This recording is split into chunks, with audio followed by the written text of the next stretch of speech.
Hi everyone, ಎಲ್ಲರೂ ಹೇಗಿದ್ದೀರಾ? ಎಲ್ಲರೂ ಚೆನ್ನಾಗಿದ್ದೀರಾ ಅಂತ ಅನ್ಕೊತೀನಿ. ಇನ್ನು ನನ್ನ ಹಸ್ಬೆಂಡು ಸ್ವಲ್ಪ ಬೇಗನೆ ಅಂದರೆ ಒಂದು 6:30 ಅಷ್ಟೊತ್ತಿಗೆ ಮನೆಗೆ ಬಂದಿದ್ದರು. ಇವತ್ತೇ ಸ್ವಲ್ಪ ಬೇಗ ಬಂದಿದ್ದಿದ್ದು, ಅದಕ್ಕೋಸ್ಕರ ನಾವು ಅಂದ್ಕೊಂಡ್ವಿ ನಾವೂನು ಸೈಟ್ ಹತ್ರ ಹೋಗಿದ್ದು ಬರೋಣ ಅಂತ ಅಂದ್ಕೊಂಡ್ವಿ. ಇನ್ನು ಕನ್ಸ್ಟ್ರಕ್ಷನ್ ಆಗ್ತಾ ಇದೆಯಲ್ಲ ಆ ಬಿಲ್ಡಿಂಗ್ ಹತ್ರ. ಇನ್ನು ನನ್ನ ಹಸ್ಬೆಂಡು ಬೆಳಿಗ್ಗೆ ಹಾಗೆಯೇ ಸಂಜೆ ಯಾವುದೇ ಕಾರಣಕ್ಕೂ ಮಿಸ್ ಮಾಡದೆ ಅಲ್ಲಿಗೆ ಹೋಗೇ ಬರೋದು. ಯಾಕಂದರೆ ಕ್ಯೂರಿಂಗ್ ಮಾಡೋದಿರುತ್ತೆ. ಲೇಬರ್ಸ್ಗೆ ಹೇಳಿರ್ತಾರೆ ಕೂಡ ಕ್ಯೂರಿಂಗ್ ಮಾಡಿ ಅಂತ, ಅಂದ್ರೂ ನನ್ನ ಹಸ್ಬೆಂಡ್ ನಂಬಲ್ಲ.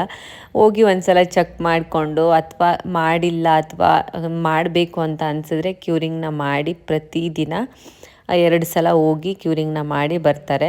ಯಾಕಂದರೆ ಅವರು ಕ್ಯೂರಿಂಗ್ನಲ್ಲಿ ಯಾವತ್ತೂ ಕಾಂಪ್ರಮೈಸ್ ಆಗಲ್ಲ. ಅದು ಅಲ್ಲದೆ ಇವತ್ತು ಸ್ವಲ್ಪ ಬೇಗನೆ ಬಂದಿದ್ದರು. ಇನ್ನೊಂದೊಂದು ಸಲ 8:30 9 ಗಂಟೆ ಆದಾಗ ನಾವೇನು ಬರೋಕ್ಕೋಗಲ್ಲ, ಇನ್ನು ಮಗಳು ಮಲ್ಕೊಳ್ಳೋ ಟೈಮ್ ಇರುತ್ತೆ ಅಂತ ಹೇಳಿ ನಾನು ಬರಲ್ಲ. ನನ್ನ ಹಸ್ಬೆಂಡೇ ಬಂದು ಕ್ಯೂರಿಂಗ್ ಎಲ್ಲ ಮಾಡಿ ಬರ್ತಾರೆ. ಇನ್ನು ನಾವಲ್ಲಿ ಕ್ಯೂರಿಂಗ್ ಮಾಡಿ ಬಂದಿದ್ದಾಯಿತು.